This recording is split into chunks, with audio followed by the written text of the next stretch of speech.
கடைசியாக வந்து ஒரு பாரதியார் கவிதை மட்டும். ஏன்னா நம்ம நிறைய இதை வந்து நம்ம நிறைய நிறைய நல்ல விஷயங்கள் நம்ம முன்னோர்கள்லாம் நிறையா கொடுத்துட்டு போயிருக்காங்க, அது தெரிஞ்சுக்கணும்.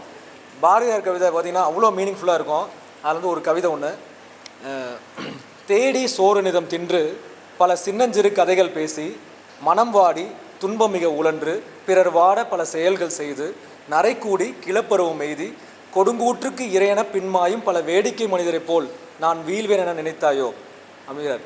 படத்துலலாம் காட்டுவாங்க, நான் வீழ்வேல் என நினைத்தாயோன்னு அந்த லைன் மட்டும்தான் வரும். அதுக்கு முன்னாடி இத்தனை லைன் இருக்குது. என்ன மீனிங் புரியுது? அதெல்லாம் தேடி சோறு நிதம் தின்று, புரிஞ்சிச்சா? பல சின்னஞ்சிறு கதைகள் பேசி மனம் வாடி துன்பம் மிக உழன்று பிறர் வாட பல செயல்கள் செய்து நரை கூடி கிளப்பருவம் எய்தி கொடுங்கூற்றுக்கு இறையென பின்மாயும் பல வேடிக்கை மனிதரை போல் நான் வீழ்வேன் என நினைத்தாயோ அப்படிங்கிறார்.